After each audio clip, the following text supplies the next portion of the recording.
So hey guys, welcome back to my to videos. तो इस video में दोस्तों डिस्कस करने वाले हैं यहाँ पर डिक्सन टेक्नोलॉजीज लिमिटेड को। हाल ही में डिक्सन टेक्नोलॉजीज काफ़ी ज़्यादा लाइमलाइट में रहती हुई दिखी थी अपने परफॉर्मेंस की वजह से, जो हमें काफ़ी ज़्यादा वीक देखने को मिला था। और अब तक अगर देखोगे डिक्सन टेक्नोलॉजीज को 52 वीक हाई से तो गिरावट करीब 37.7% की देखने को मिली है। और ये गिरावट ऐसा नहीं कि हमें एक लंबे अंतराल पर देखने को मिला है, ये गिरावट आपको पिछले 4-5 महीनों में ही देखने को मिल गया है। अब इतनी बड़ी गिरावट जो डिक्सन टेक्नोलॉजीज़ ने दिखाया है, इसके पीछे के मेन रीजंस क्या है वो समझेंगे। साथ में ये भी जानने की कोशिश करेंगे ये गिरावट कहाँ पर जाकर रुक सकता है और ये गिरावट कंपनी में कब तक हो सकता है। तो वीडियो काफ़ी इंटरेस्टिंग और इन्फॉर्मेटिव रहने वाला है, वीडियो को कंप्लीट वॉच करना। बट वीडियो को शुरू करने से पहले चैनल को अगर आपने अभी तक सब्सक्राइब नहीं किया है तो चैनल को सब्सक्राइब करके बेल आइकन को प्रेस कर लो और सेबी रजिस्टर्ड टेलीग्राम चैनल को भी ज्वाइन कर लो, लिंक डिस्क्रिप्शन में है। और एक डिस्क्लेमर भी रहेगा, जो भी न्यूज़ एंड अपडेट डिक्सन से रिलेटेड हम लोग कवर करेंगे वो सारी न्यूज़ एंड अपडेट सिर्फ एजुकेशन पर्पस के लिए रहेगा, सीखने के लिए रहेगा। तो इसको किसी भी तरह का इन्वेस्टमेंट एडवाइस मत समझना, आप खुद से रिसर्च और एनालिसिस भी कर सकते हैं। तो चलिए वीडियो की शुरुआत करते हैं, बात करते हैं डिक्सन की। अब देखो डिक्सन टेक्नोलॉजीज 52 वीक हाई से कितना 37.7% आपको नीचे देखने को मिल रही है। और वैल्यूएशन के हिसाब से अगर देखोगे तो पिछले 5 साल का ग्राफ मैंने ओपन कर रखा है। 5 साल के स्टार्टिंग में कंपनी का जो प्राइस टू अर्निंग मल्टीपल्स था वो हमें 150, 160, 180 के रेंज में देखने को मिलती थी। फिर कंपनी में ग्रोथ कंसर्न क्रिएट हुआ था और वहाँ से वैल्यूएशन टूटकर 60-70 के प्राइस टू अर्निंग मल्टीपल्स पे आया था। फिर उसके बाद कंपनी ने काफ़ी कंसिस्टेंट और अच्छी ग्रोथ दिखाई, तो 60 के प्राइस टू अर्निंग मल्टीपल से कंपनी डायरेक्टली उठकर 200 के प्राइस टू अर्निंग मल्टीपल्स पे आपको जाती हुई देखने को मिल रही थी। और वापस से अभी देखोगे तो ग्रोथ कंसर्न क्रिएट हुआ है और इस वजह से वंस अगेन कंपनी का वैल्यूएशन में इंपैक्ट हमें देखने को मिली है। बट ये इंपैक्ट पिछले बार के इंपैक्ट से काफ़ी ज़्यादा बड़ा देखने को मिल रहा है, क्योंकि पिछले बार कंपनी का जो पीक वैल्यूएशन था वो लगभग हमें 180 के प्राइस टू अर्निंग मल्टीपल्स पे देखने को मिल रही थी और इस बार कंपनी का जो पीक वैल्यूएशन था वो 220 के प्राइस टू अर्निंग मल्टीपल्स पे देखने को मिल रही थी। तो 220 से सीधा कंपनी टूटकर 40-50 के प्राइस टू अर्निंग मल्टीपल्स पे आती हुई दिखी है।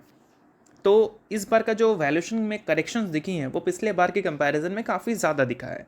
तो वैल्यूएशन अगर गिरा है तो इसके पीछे का रीज़न ग्रोथ कंसर्न है, बट ग्रोथ कंसर्न अगर है तो किस बेसिस पे है ये भी हमें पता होना चाहिए। तो देखो दोस्तों, हाल ही में क्या हुआ था कि डिक्सन टेक्नोलॉजी ने अपने Q3 के अर्निंग्स को रिपोर्ट किया था। अर्निंग्स में कंपनी का जो मोबाइल सेगमेंट से आने वाला रेवेन्यू है वो हमें Q1Q बेसिस पर 27% से गिरती हुई नजर आई थी। कंपनी के ऑपरेटिंग प्रॉफिट हमें 26% से गिरती हुई नजर आई थी। रीज़न क्या था? स्मार्टफोन्स के सेल्स की अगर बात करें तो उसमें एक मैसिव स्लोडाउन हमें देखने को मिल रही थी। ये कंपनी स्मार्टफोन्स बनाती नहीं है, ये कंपनी स्मार्टफोन बेचती नहीं है, स्मार्टफोन्स बनाती है। तो जो ब्रांड्स होते हैं, सैमसंग की बात करें, शाओमी की बात करें, वीवो की बात करें, उनके स्मार्टफोन ज़्यादा से ज़्यादा बिकेंगे तो ऑब्वियस सी बात है वो ज़्यादा से ज़्यादा बनवाएंगे। तो डिक्सन टेक्नोलॉजीज़ को काम तब ज़्यादा मिलता है जब स्मार्टफोन ज़्यादा बिकता है।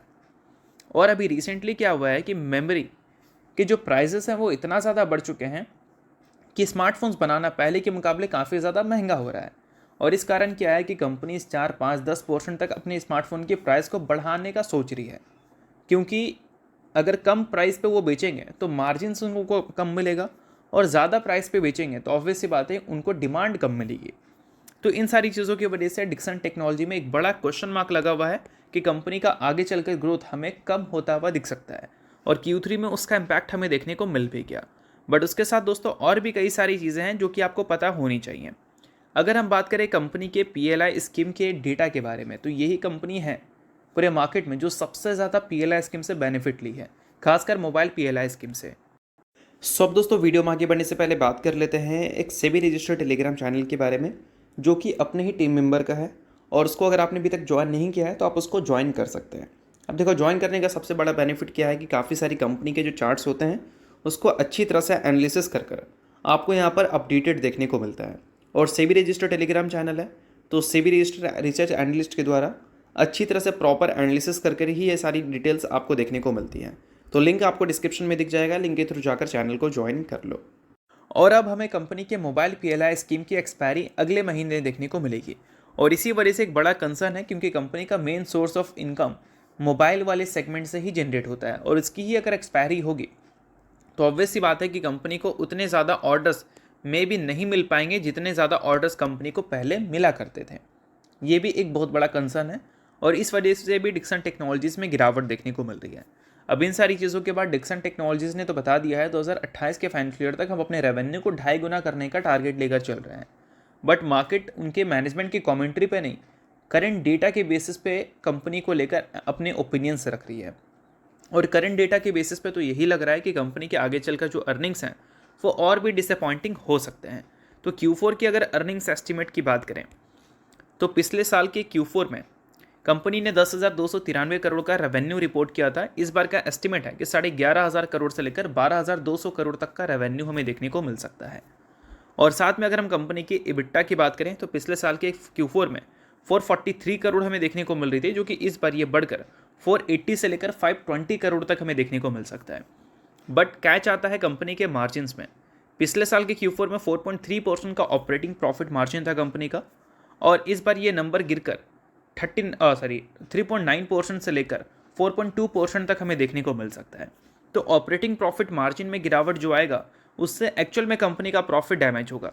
जितना कंपनी का प्रॉफिट ग्रो कर सकता था उतना प्रॉफिट ग्रो नहीं कर पाएगा।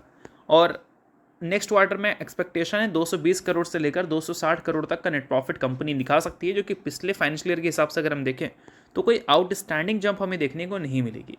और इन सारी चीज़ों की वजह से मार्केट ने इस कंपनी को जो बड़ा वैल्यूएशन दे रखा था वो वैल्यूएशन वापस ले रही है, और इसी कारण डिक्सन टेक्नोलॉजीज़ में गिरावट देखने को मिल रहा है। अब सबसे इंपॉर्टेंट सवाल यहाँ पर ये है कि डिक्सन टेक्नोलॉजी में अगर गिरावट हो रहा है तो ये गिरावट कहाँ तक होगा, कंपनी कहाँ पर जाकर रुकेगी, ये सारी चीज़ों का आइडिया तो हमें लगना चाहिए। तो देखो, वैल्यूएशन के हिसाब से देखोगे तो कंपनी में ऑलरेडी काफ़ी बड़ा गिरावट हो चुका है। बट अगर हम टेक्निकल पैरामीटर के हिसाब से देखें, टेक्निकल एनालिसिस के पैरामीटर के हिसाब से, तो यूट्यूब पे तो उसको हम लोग डिस्कस नहीं करते हैं due to SEBI regulation. But इस चीज़ को आप सेबी रजिस्टर्ड टेलीग्राम चैनल पे आप देख सकते हैं, जहाँ पर सभी कंपनी के टेक्निकल्स को प्रॉपर एनालिसिस कर अपडेट किया जाता है। तो वहाँ पर आप डिक्सन के भी टेक्निकल्स को चेकआउट कर सकते हैं, जिससे आपको आइडिया लगेगा कि डिक्सन टेक्नोलॉजी में आने वाले कल में क्या क्या मूव देखने को मिल सकती है। तो टेलीग्राम चैनल का लिंक आपको डिस्क्रिप्शन में दिख जाएगा, लिंक के थ्रू जाकर चैनल को ज्वाइन कर लेना। बाकी डिक्सन के बिजनेस की बात करें, फंडामेंटल्स की बात करें, तो उसमें कोई भी प्रॉब्लम नहीं है। अब देखो, कोई भी कंपनी अच्छी है या ख़राब है वो एक अलग चीज़ है।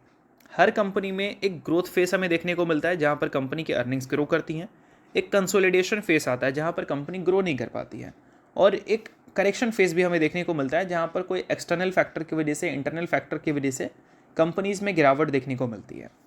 बट वो सारी चीज़ों को एनालिसिस कर आपको सिर्फ यही माइंड में रखना है कि ये चीज़ें क्या कंपनी के फ्यूचर में कंपनी को डैमेज दे सकती हैं।